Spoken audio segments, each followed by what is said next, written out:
Bəzən sadəcə özün üçün bir addım atırsan, nələrsə eləmək istəyirsən, hərəkətə keçirsən və kənardan olan şəxslər sənə hələ başlamamış yanlış edirsən, bunu belə eləsən daha yaxşı olardı, mən sənin yerində olsaydım belə edərdim deyirlər. Maraqlısı bundadır ki, həmin sözü deyən insanların bir çoxu həmin yola heç vaxt çıxmayıblar, heç bir təcrübələri yoxdur, bilmirlər.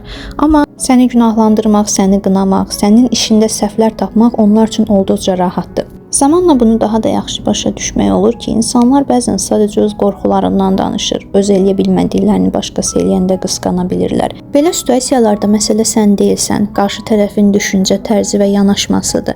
Bəzən biz bir şey eləyəndə alınmaya bilər, çoxlu sınaya bilərik, amma arxa fonda insanlar bunu görməyə bilər. Məsələn, bu videoda çərçivələri asa bilmək üçün dəfələrlə cəhd eləyirəm. Bəzi çərçivəni daha uzun müddət asıram, bəzilərini isə daha sürətli asıram.